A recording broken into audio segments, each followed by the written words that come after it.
Breaking news Delhi liquor scam కేసులో కేసీఆర్ కూతురు కవితకు బెయిల్ మంజూరైంది. షరతులతో కూడిన బెయిల్ ను సుప్రీంకోర్టు మంజూరు చేసింది. దీనికి సంబంధించి తాజా సమాచారం అందించడానికి మా ప్రతినిధి శివ ఢిల్లీ నుండి లైవ్ లో సిద్ధంగా ఉన్నారు. శివ, చెప్పండి, అయితే కవితకు అయితే బెయిల్ షరతులతో కూడిన బెయిల్ లభించింది. దీనికి సంబంధించి ఏ విధమైన షరతులు విధించారు కవితకి? రైట్, ఢిల్లీ లిక్కర్ పాలసీ కేసులో ఎమ్మెల్సీ కవితకు భారీ ఊరట లభించిందని చెప్పుకోవాలి. గత 5 నెలలుగా తిహార్ జైల్లో ఉన్న కవితకు ఈ రోజు సుప్రీంకోర్టులో ద్విసభ్య ధర్మాసనం justice Sanjiv Khanna, justice KV విశ్వనాథ్లతో కూడిన ద్విసభ్య ధర్మాసనం కవితకు బెయిల్ మంజూరు చేసింది. కొన్ని కండిషన్స్తో బెయిల్ మంజూరు చేసినట్టు తెలిసింది. కండిషన్స్తో కూడిన బెయిల్ మంజూరు చేసింది. మొత్తంగా చూసుకుంటే 5 నెలల సుదీర్ఘంగా ఈ కవిత తిహార్ జైల్లో తన జైలు జీవితాన్ని గడుపుతూ ఉన్నారు. ఈ నెలలోనే ఇటు తిహార్ జైలు అధికారులతో పలుమార్లు ఇటు అంటే కవితకు సంబంధించిన వారి కుటుంబ సభ్యులు తిహార్ జైలుకు వెళ్ళడం, ములాఖాత్ కావడం, కవితకు ధైర్యం చెప్పే ప్రయత్నం చేయడం, త్వరలోనే కవితకు బెయిల్ వస్తుందంటూ కూడా కేటీఆర్, హరీష్ రావు వారి కుటుంబ సభ్యులు అయితే ధీమా వ్యక్తం చేస్తున్నారు. గత పర్యటన సందర్భంగా కూడా న్యాయ నిపుణులతో సంప్రదింపులు జరిపిన హరీష్ రావు, కేటీఆర్ కవితకు ఎట్టి పరిస్థితులను బెయిల్ తీసుకురావాలనేది ప్రధానంగా వారందరూ ఆశాభావం అయితే వ్యక్తం చేశారు. ఎట్టకేలకు కవితకు ఈరోజు ఉదయం వాదనలు ప్రారంభమైన తర్వాత దాదాపు సుదీర్ఘంగా గంటన్నర పాటు ఈ వాదనలు కొనసాగాయి. ఇటు ముకుల్ రోహత్గి కవిత తరఫున మొదట వాదనలు వినిపించారు. కవితకు సంబంధించి అనేక ఆధారాలను కవిత దగ్గర ఉన్నాయి, డిలీట్ చేశారు, ధ్వంసం చేశారు అనేది ప్రధానంగా కవిత మీద అనేక ఆరోపణలు, అభియోగాలు నమోదు చేసింది ఈడీ, సిబిఐ దర్యాప్తు సంస్థలు. కానీ ఎటువంటి ఆధారాలు దొరకలేదు. దాదాపు 493 మందిని విచారించారు. 50,000 పేజీలు ఇటు ఈడీకి సంబంధించి కానీ సిబిఐకి సంబంధించి కానీ 50,000 పేజీలకు సంబంధించి ఛార్జ్షీట్లు దాఖలు చేశారు. అనేక మందిని విచారించినప్పటికీ 57 మంది నిందితులను దీనిలో చేర్చారు. కవితతో పాటు అనేక మందిని విచారించారు, అనేక మందిని అరెస్ట్ చేశారు, అనేక మంది అప్రూవర్గా కూడా మారిన పరిస్థితి అయితే కనిపించింది. కానీ కవితకు వ్యతిరేకంగా ఎక్కడ కూడా 100 కోట్ల రూపాయలు అయితే కవిత చేతులు మార్చారు. ముడుపులు అనేవి సౌత్ గ్రూప్ నుంచి నార్త్ గ్రూప్కు అందాయి, కవితనే కీలకంగా వ్యవహరించారంటూ ఆరోపించారు. కానీ సింగిల్ పైసా కూడా దర్యాప్తు సంస్థలు రికవరీ చేయలేకపోయారనేది ప్రధానంగా ఆ కవిత తరపున ముకుల్ రోహత్గి తన వాదనలు వినిపించారు. వాదనలు వినిపించిన నేపథ్యంలో ఎట్టకేలకు అంటే ఒకవైపు కవిత తరపున వాదనలు ముకుల్ రోహత్గి వినిపించారు, ఇటు ఈ దర్యాప్తు సంస్థల తరపున ఎస్వి రాజు తన వాదనలు వినిపించారు. అంటే మహిళంత మాత్రాన కవితకు ఏ విధంగా బెయిల్ మంజూరు చేస్తారు, అంటే విద్యా అర్హత కానీ సమాజంలో పలుకుబడి కానీ బెయిల్కు సంబంధించి అర్హతను సూచించవంటూ కూడా దర్యాప్తు సంస్థల తరపున ముకుల్ రోహత్గి తన వాదనలు వినిపించారు. కానీ ఇరువురు వాదనలు విన్న తర్వాత అంటే కవిత విచారణకు సహకరించలేదంటూ కూడా ఈడీ విచారణ సందర్భంగా గతంలో ఏదైతే 2023 మార్చిలో విచారించి 4 రోజుల పాటు దాదాపు 30 గంటలకు పైగా కవితను విచారించారు. ఆ సందర్భంలోనే కవిత తన మొబైల్ ఫోన్లను ఏదైతే ఈడీ అదే సిబిఐ ఆరోపిస్తూ ఉన్నాయో ఫోన్లను ధ్వంసం చేశారు, సాక్ష్యాలను ధ్వంసం చేశారని ఏవైతే చెప్తూ ఉన్నారో ఆ ఫోన్లను కూడా ఈడీ కార్యాలయంలో 10 ఫోన్లను విచారణ సందర్భంగా సబ్మిట్ చేశారు. దానిలో సాక్ష్యాలను డిలీట్ చేశారంటూ కూడా కవిత మీద అనేక అభియోగాలు నమోదు చేశారు. కానీ ఆ ఫోన్లను తాను ధ్వంసం చేయలేదు, తన ఇంట్లో ఉన్న సర్వెంట్స్కి ఇచ్చారు అనేది ప్రధానంగా కవిత తరపున వాదనలు వినిపించారు. డేటా కూడా రికవరీ చేశారు. కానీ దాంట్లో ఏదైనా ఆధారాలు ఉంటే, ఏదైనా తప్పు చేసే ఆధారాలు ఉంటాయి, కానీ దాంట్లో ఎటువంటి ఆధారాలు లేవు. ఎటువంటి డాక్యుమెంట్ పరంగా కానీ డేటా పరంగా కానీ ఏవి కూడా ఎగనెస్ట్గా కవితకు ఎగనెస్ట్గా ఈడీ అధికారులకు కానీ సిబిఐ కానీ దొరకలేదు. కానీ లేనిపోని అభియోగాలు నమోదు చేస్తున్నారు. అరుణ్ రామచంద్రపిల్లని అరెస్ట్ చేసి భయపెట్టి స్టేట్మెంట్ తీసుకున్నారు.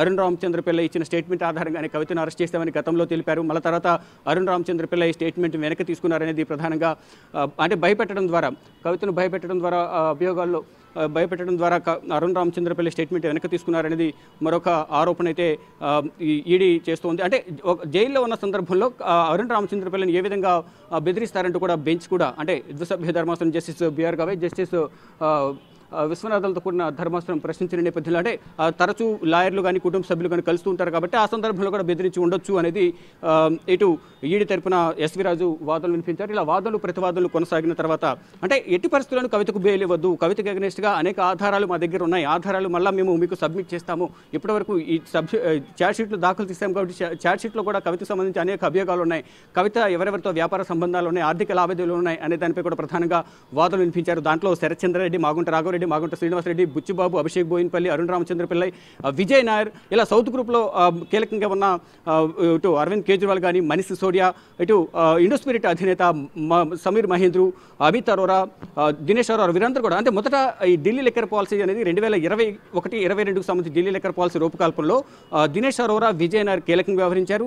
ఈ ఢిల్లీ లిక్కర్ పాలసీ డ్రాఫ్ట్ రూపకల్పన చేసే సందర్భంలో కూడా కవితకు వీరందరూ సహకరించారు. కవిత అలాగే విజయ్ నాయర్ అంటే ఆమ్ ఆద్మీ పార్టీ గవర్నమెంట్లో మీడియా కోఆర్డినేటర్గా విజయ్ నాయర్ ఉన్నారు. ఆ సందర్భంలోనే కవితతో పలుమార్లు సమావేశమయ్యారు. కవిత ఢిల్లీ లిక్కర్ పాలసీ సంబంధించి రూపకల్పన చేసే సందర్భంలో దీంట్లో ఇంట్రెస్ట్ ఉంది, దీనిపై అసలు రూపకల్పన ఏ విధంగా చేశారు అనే దానిపై మాట్లాడదామంటూ కూడా విజయ్ నాయర్తో పలుమార్లు ఢిల్లీలోను, హైదరాబాద్లోను సమావేశమయ్యారు అనేది ఈడీ, సిబిఐ అనేక మార్లు అభియోగాలు నమోదు చేస్తున్నారు. ఎవరినైతే అరెస్ట్ చేశారో అరెస్ట్ చేసిన తర్వాత వారికి సంబంధించిన ఛార్జ్షీట్ దాఖలు చేస్తారు. కాబట్టి ఆ ఛార్జ్షీట్ దాఖలు చేసే సందర్భంలో ఎవరెవరితో లింకప్ అయి ఉన్నారు వీరు అనే దానిపై కూడా అందరి పేర్లు దీంట్లో నిందితులు, సాక్షులను, ఎవరైతే అక్యూజ్డ్గా ఆరోపణలు ఎదుర్కొంటున్నారో వారందరికీ సంబంధించి కూడా అభియోగాలు నమోదు చేస్తూ వారందరికి సంబంధించి దీంట్లో ప్రధానంగా అనేక మంది సాక్షులు కూడా అంటే దాదాపు 493 మంది సాక్షులను, 57 మంది నిందితులు వీరందరినీ కూడా అనేక మార్లు విచారించారు.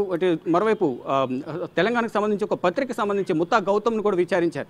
దానికి సంబంధించి కూడా ఆర్థిక లావాదేవీలు అన్నిటిపై కూడా ప్రధానంగా దర్యాప్తు కొనసాగించారు. సుదీర్ఘంగా దర్యాప్తు కొనసాగించిన తర్వాత కవితకు ఏ విధంగా వ్యతిరేకంగా ఎటువంటి సాక్ష్యాలు లభించినప్పటికీ కూడా ఇంకా ఏదో విధంగా జైల్లో ఉంచాలి, గతంలో పిలిచిన సాక్షుల్ని మళ్ళా పిలిచి కవితకు వ్యతిరేకంగా చెప్పాలి, సాక్ష్యం చెప్పాలని వారందరూ కూడా ఒత్తిడి చేస్తున్నారనేది కవిత తరపున న్యాయవాది ముకుల్ రోహత్గి తమ వాదనలు వినిపించారు. ఇటు ఈడీ కూడా కవిత ప్రధానంగా 2021 రూపకల్పనలో 2021-22 ఢిల్లీ లిక్కర్ పాలసీ రూపకల్పనకు సంబంధించి పలుమార్లు సమావేశమయ్యారు. ఇటు సౌత్ గ్రూప్ సంబంధించిన, నార్త్ గ్రూప్ సంబంధించిన కీలక నేతలందరితో, కీలక వ్యాపార భాగస్వాములతో కూడా సమావేశమైన సందర్భంలో అనేక మార్లు రూపకల్పనలో మార్పులు చేర్పులు చేశారు. ఒకవేళ లిక్కర్ పాలసీలోకి, లిక్కర్ బిజినెస్లోకి ఎంటర్ అవ్వాలంటే కవితను సంప్రదించి ఎంటర్ అవ్వాలనేది ప్రధానంగా ఇటు నార్త్ గ్రూప్ సంబంధించిన వ్యాపార భాగస్వాములు కానీ, ఇటు సమీర్ మహేంద్రు, మరోవైపు అరుణ్ రామచంద్ర పిల్లై, మనీష్ సిసోడియా, మరోవైపు అరవింద్ కేజ్రీవాల్ వీరందరూ కూడా చెప్పారు. దానికి అనుగుణంగానే ఇక్కడ సౌత్ గ్రూప్ నుంచి 100 కోట్ల రూపాయలు ఎవరెవరికి జోన్లు కేటాయించాలి, జోన్లు కేటాయించినందుకు ఎవరి నుంచి ఎంత తీసుకోవాలనేది కూడా కవిత ఇష్టం అనేది ప్రధానంగా వారు ఫ్రీ హ్యాండ్ ఇచ్చారనేది ప్రధానంగా ఈడీ, సిబిఐ దర్యాప్తులో ఆరోపిస్తున్నాయి. గతంలో సిబిఐ విచారించిన సందర్భంలో శరత్చంద్రారెడ్డి నుంచి 5 జోన్లకు గాను ఒక్కొక్క జోన్కు 5 కోట్లు ఇవ్వాలి, లేని పక్షంలో వ్యాపారం ఏ విధంగా కొనసాగిస్తామంటూ కూడా ఆయన బెదిరించి ఒక భూమిని కూడా మహబూబ్నగర్లోని ఒక ల్యాండ్ని కూడా రాయించుకున్నారు. లేని భూమిని ఉన్నట్లుగా రాపించుకుని లోన్ తీసుకున్నారనేది కూడా ఒక అభియోగం అయితే సిబిఐ కవిత పైన అభియోగాలు నమోదు చేశారు. అంటే శరత్చంద్రారెడ్డి ఇచ్చిన వాంగ్మూలం ఆధారంగానే ఈ ల్యాండ్కి సంబంధించి కానీ ఈ జోన్ల కేటాయింపులో కవితకు శరత్చంద్రారెడ్డి ఎందుకు జోన్లకు సంబంధించి 5 కోట్లు ఇవ్వడానికి విముఖత వ్యక్తం చేశారనే అంశాలపై కూడా గతంలో శరత్చంద్రారెడ్డి విచారించిన సందర్భంలో సిబిఐకి వాంగ్మూలం ఇచ్చారనేది వారు చెప్తూ ఉన్నారు. మొత్తంగా చూసుకుంటే ఇటు ఆరోపణలు, ప్రత్యారోపణలు, వాదనలు, ప్రతివాదనలు ఎలా ఉన్నా ఫైనల్గా కవితకు సంబంధించి ఎటువంటి వ్యతిరేకంగా ఆధారాలు అనేవి సిబిఐ, ఈడీకి దొరకలేదు.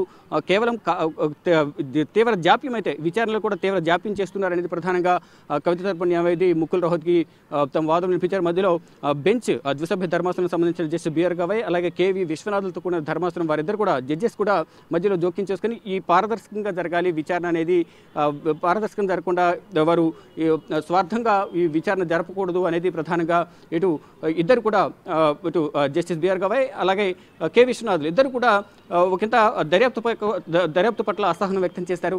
మొత్తంగా అంటే కండిషన్స్తో కూడిన బెయిల్ మంజూరు చేస్తామంటూ ముందుగానే విచారణ సందర్భంగా తెలిపారు. కానీ ఇటు మొత్తం ఇంకా మరికొన్ని డాక్యుమెంట్స్ ఉన్నాయి, డాక్యుమెంట్స్ కూడా చూడండి, చూసిన తర్వాత మీరు జడ్జిమెంట్ ఇవ్వండి అంటూ కూడా ఎస్వి రాజు దర్యాప్తు సంస్థల తరపున ఎస్వి రాజు వాదనలు వినిపించారు. కానీ ఫైనల్గా కవితకు కండిషన్స్తో కూడా ఒక బెయిల్ అయితే మంజూరు చేసినట్లుగా కూడా చెప్తూ ఉన్నారు. మొత్తంగా చూసుకుంటే సుదీర్ఘకాలం అంటే దాదాపు 5 నెలల తర్వాత మార్చి 15న కవితను హైదరాబాద్లో ఈడీ అధికారులు అరెస్ట్ చేశారు. అరెస్ట్ చేసిన తర్వాత అదే రోజు రాత్రి ఢిల్లీకి తీసుకొచ్చారు. 16వ తేదీన రౌజేని కోర్టులో హాజరుపరిచిన తర్వాత మొత్తం 10 రోజులు కవితకు ఈడీ కస్టడీ ఇచ్చారు. ఈడీ కస్టడీలో ఉండగానే అంటే మార్చి 15న ఈడీ కస్టడీ ముగిసిన తర్వాత జ్యుడిషియల్ కస్టడీకి తిహార్ జైలుకు తరలించారు. తిహార్ జైల్లో ఉండగానే ఈడీ కేసులో జ్యుడిషియల్ కస్టడీలో ఉండగానే 5వ తేదీన కవితను విచారిస్తామంటూ కూడా రౌజేని కోర్టు దగ్గర సిబిఐ పర్మిషన్ తీసుకుని 6వ తేదీన విచారించింది. 6వ తేదీన విచారించిన తర్వాత కవితను 11వ తేదీన అంటే రంజాన్ పండుగ రోజు కవితను అరెస్ట్ చేశారు. ఏప్రిల్ 11